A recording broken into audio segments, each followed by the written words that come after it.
Salam eýil vatandaşlar. Türkiýede ähli bankomatlarda pullar gece gündüz 7-24 işleýär diýip ýazylan ine. Men öňünde gaýtgaçyk tanıştyrdım. Şimdi men esasy aýtjaklarym Türkmenistanyň içinde ýaşaýan vatandaşlarymyz bir Türkmen manatyny 5 manat çekip alsa da şonu maňlaýlaryna tilýärler. Şonu diýjek bolýar. Siz erkek vatandaşlar, siz hiç saçan onu etmeyin, o katı bir neme işte. Öyle imha diyecek olyanım şutaydı.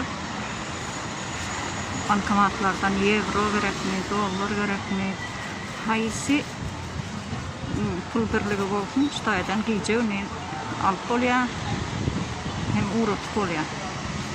Dünyanın dört bir yanına uğratıp olya. Açın. Bankomatlar gece günleri işlettirler yine. Diyecek olyanım şu, Türkmen manatyny hiç saçan edip Kur'an olu, haram ola, yalakalık etýäňiz ne, şonu katı bir ayıp, pazor diýenler, şutayda hiç saçan maňlaýlaryna tiran oklar. Filçe bolsa ne euroda çekip alýarlar şutaydan.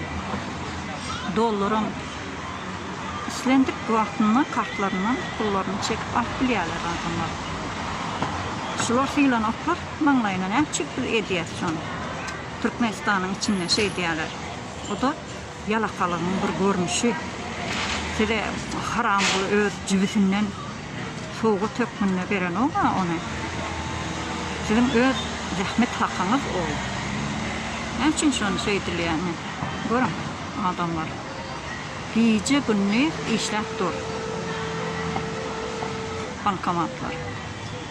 Şutayda adamlar biz göründük, hiç açanam. Şu adamlar maňlaýyna pul sükap durşularyny göründük da, adamlar göreldiler falan. Talap edin hakyňyza. Bankomatlary düň otlan. Banklara hüjüm edin.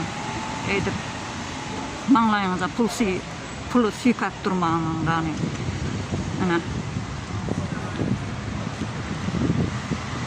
Engelli adamlar üçin, hasta adamlar üçin şutayda pul çalyşygy gece günleri işläp durýar adamlar.